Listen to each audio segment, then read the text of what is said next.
When Robert replied to my email, I got really excited.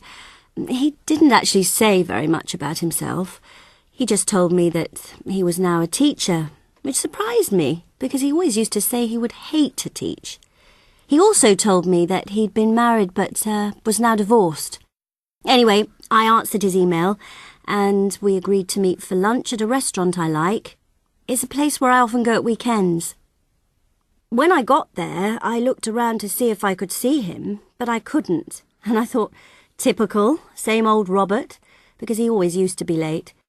So I sat down and ordered a drink.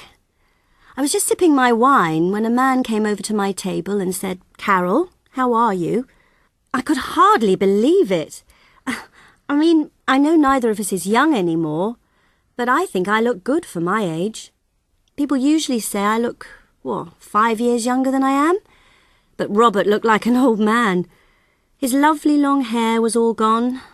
In fact, he was bald, with a few strands of hair sort of combed over his head, and he was wearing the most hideous jacket.